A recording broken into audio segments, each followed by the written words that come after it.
So one of my previous videos, I mentioned something that I called the unique trap of D4.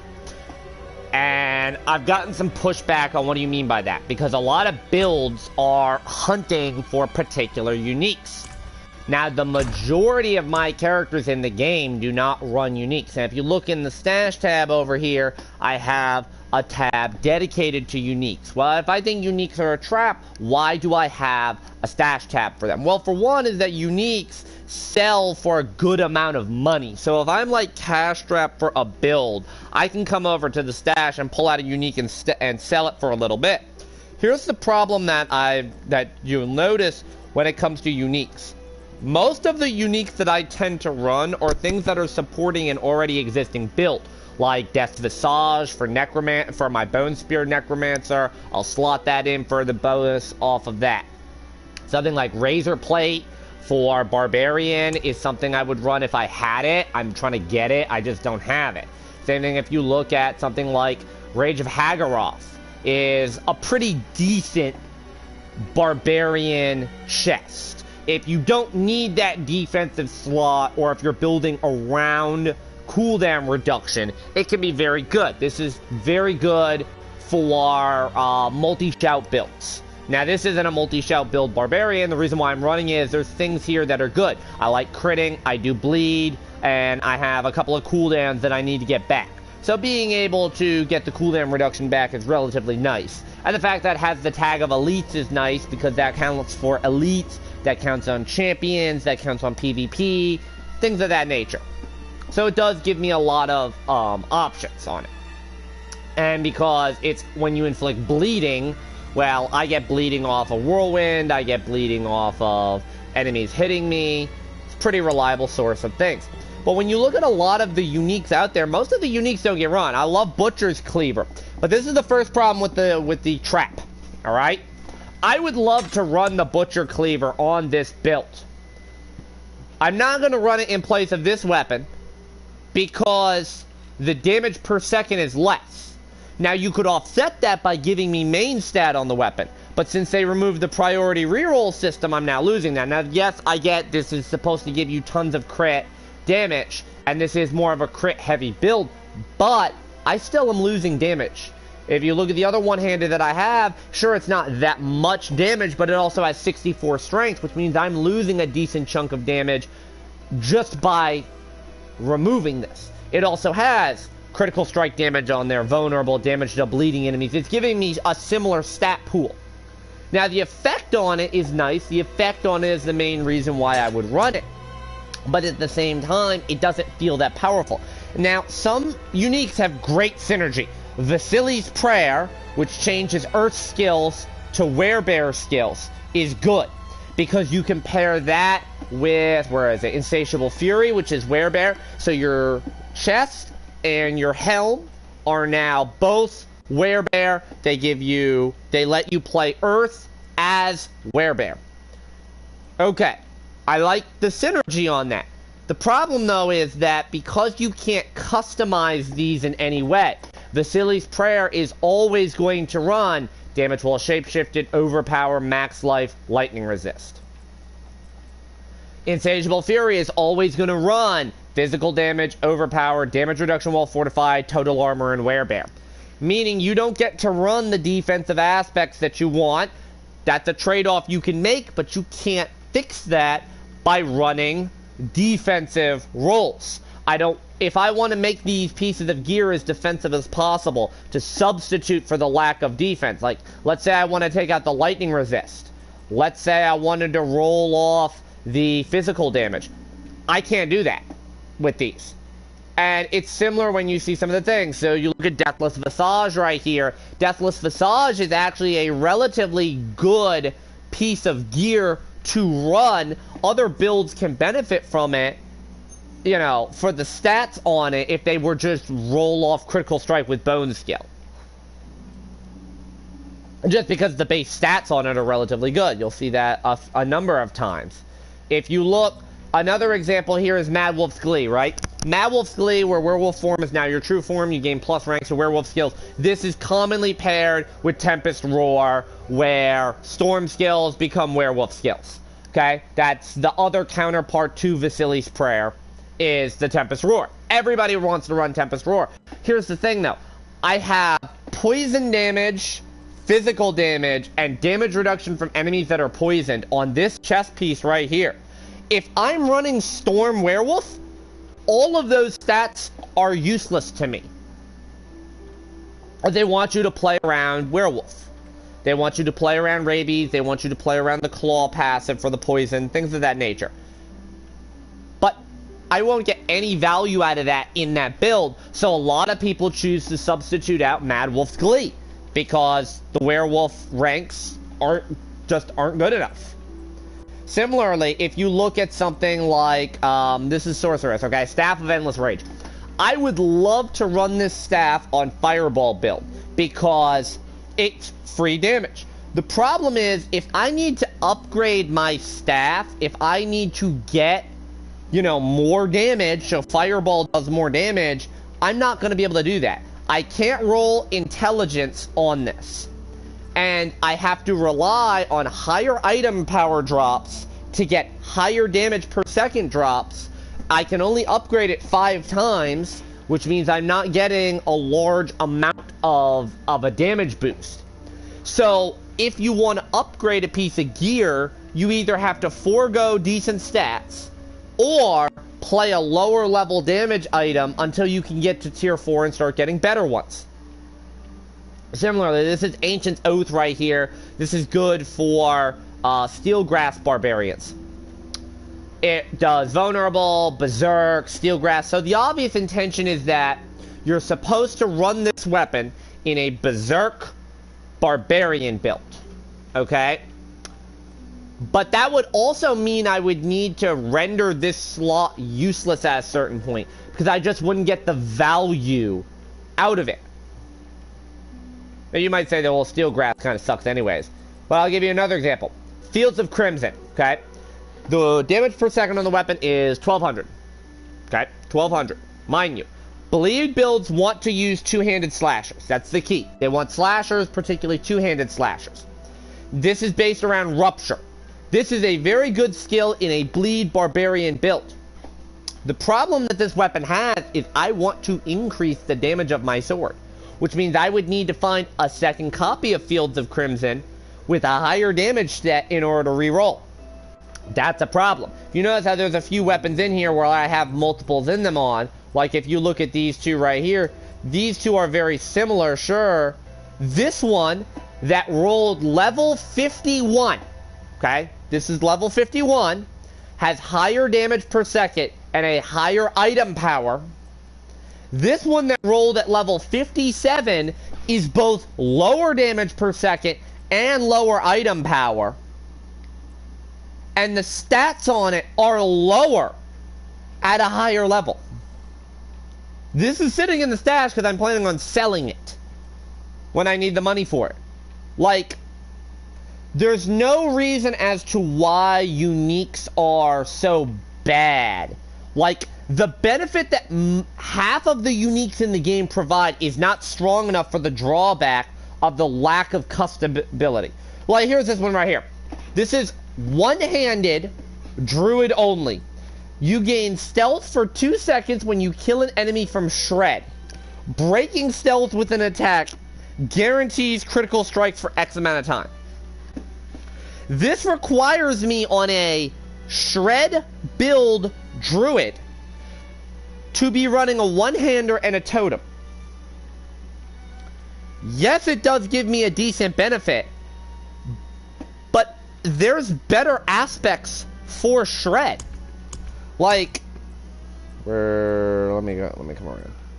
Critical strikes with shred deal X amount of damage as lightning damage, right?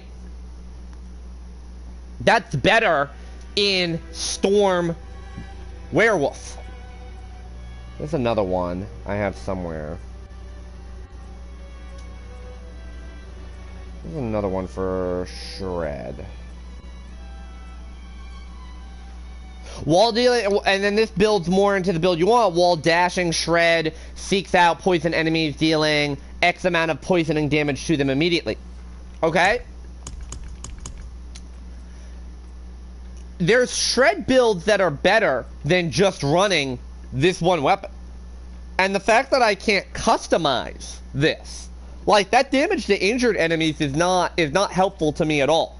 I would like to roll that off. The life on kill is meaningless. I would like to roll that off.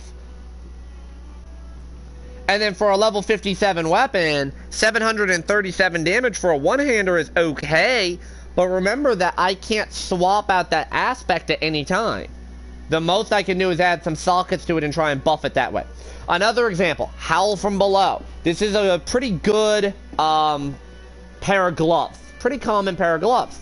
The problem that a lot of Necromancers have is a lot of Necromancers' glove slot is where they're either getting their overpower, their crit, their vulnerable stacks from, as well as plus skills to whatever you're running. Plus Blood Lance, plus Bone Spear, plus Blight, etc., if you're planning on running that. Because you're generally not running defensive skills. What is this rolling you? Lucky hit chance, which is okay, I guess. Corpse skill attack speed, which is meaningless, because there's only two, which is Corpse Explosion and Corpse Tendrils. And as soon as you press the button, it registers. That doesn't really matter. And then 2 lucky hits, which are Chance to Stun and Chance to Fear, which the Chance to Fear can be more annoying in group play than it can be helpful. And you can't take advantage of the Chance to Stun. Necromancer's not really great around stun unless you're Shadow Blight. And Shadow Blight wouldn't run this as much as you think. Shadow Blight's not running Howl from Below as much as you think on it. Like, I have this in the stash. I would love to run it. You know, I want that effect. That effect is really good. The problem is the stats on the weapon are holding me back from being able to run it. I don't want those 4 affixes in my Necromancer builds. Therefore, I'm not running the unique. Same thing if you're looking at the unique pants here. The Frost Nova ones. This is pretty good. Even though the chance is a little bit on the lower side, there's some conditions to it. Well, the things on this are fairly good. Intelligence, damage to frozen, and freeze duration. Those are good. I'd like to roll off damage to injured enemies. Can't do that. So why don't I run these on my Ice Sorceress? My Ice Sorceress doesn't have defensive slots to spare, which is the next problem. So if you look, Barbarian's a great example on this, right? Because Barbarian has extra offensive weapon slots, you have 4 weapons, your 2 rings if you're not using your rings for resource regeneration, which I chose not to on this Barbarian. I don't really need the resource that much, right? So now you get 6 slots, and factor in the gloves, you get a 7th slot. So Barbarians a lot of the time will use their amulet for a defensive or utility slot. What does that leave you with?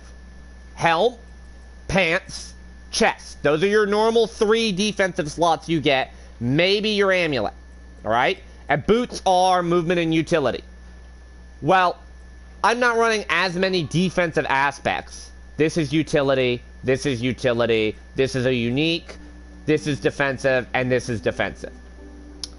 But on another class like my Ice Sorceress is running this is defensive, this is defensive, this is defensive. My amulet is defensive. I don't have the room to run any of these pairs of pants, even if I want to.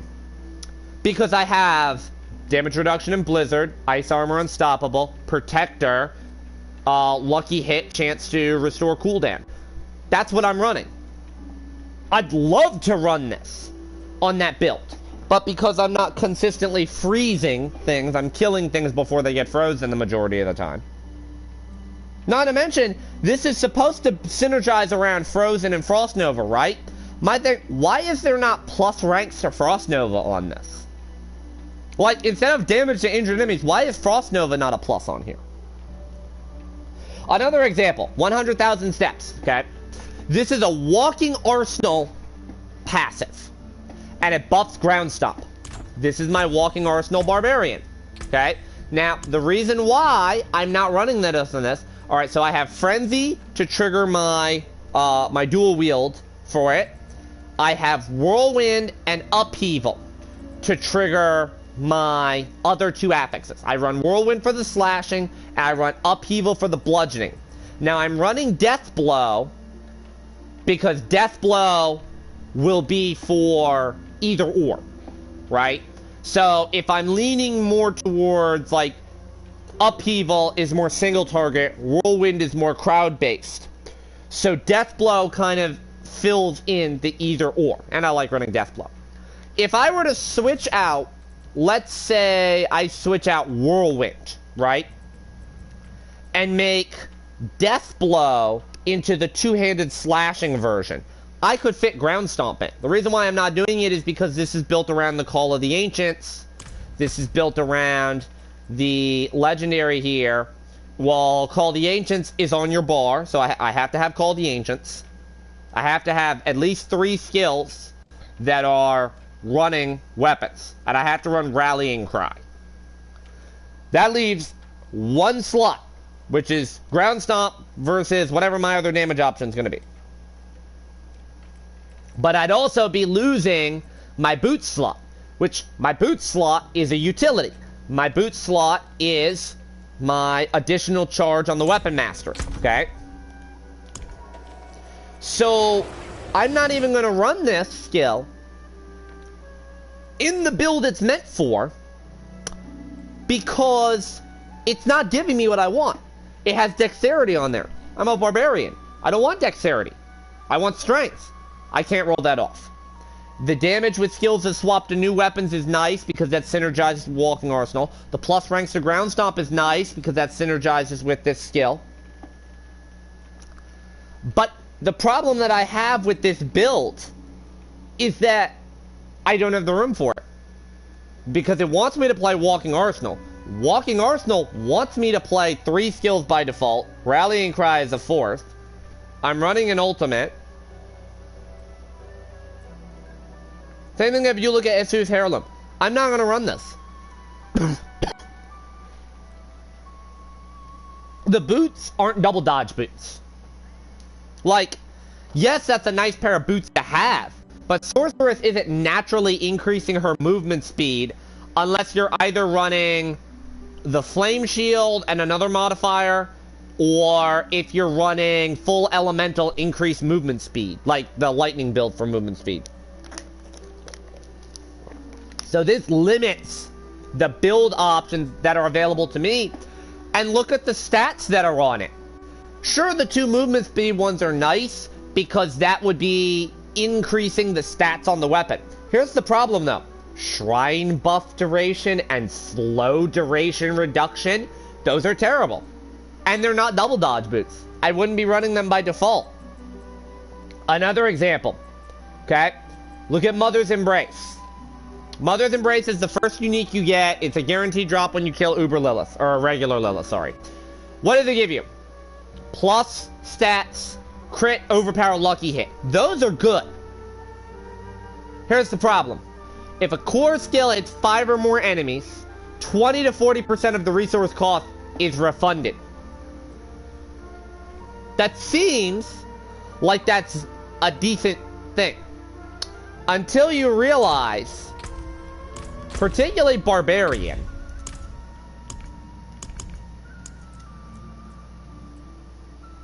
has Aspect of Unrelenting Fury. Killing an enemy or hitting a boss refunds 20% of the Fury cost on a core skill.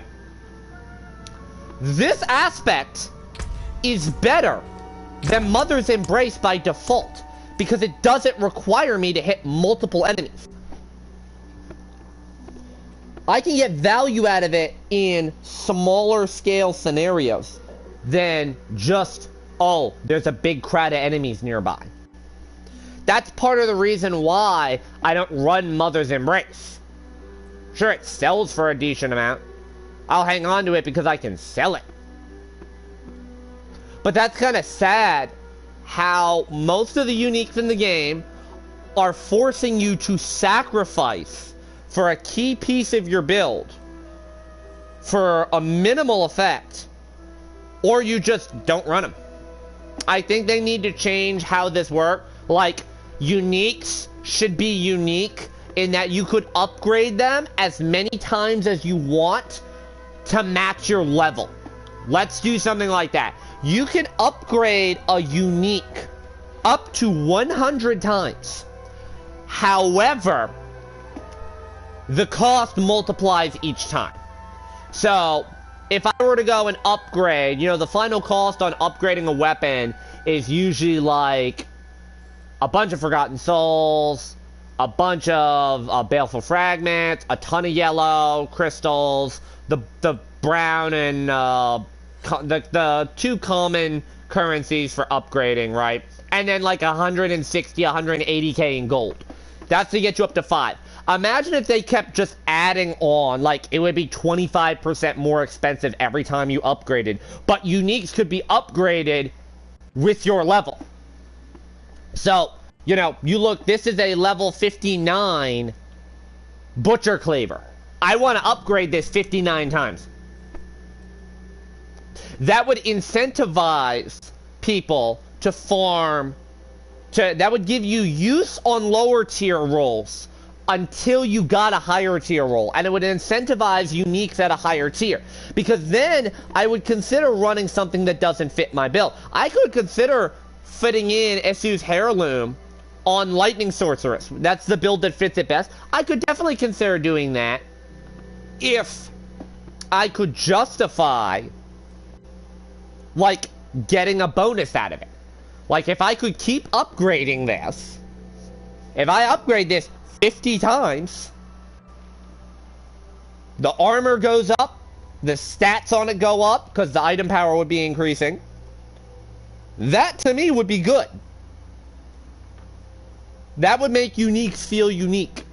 Or, give uniques the ability where they scale with your player level. Make uniques unique. They don't have an item power. They're scaled based off of your level. So every time you level up, your gear levels up with you. Armor, damage, stats levels with you. Give us the ability to either re-roll these or extract them. But way I would do it is if you re-roll something or if you extract something, what it does is it cuts down the durability of the gear. And it makes it so that the gear can break permanently and be lost permanently.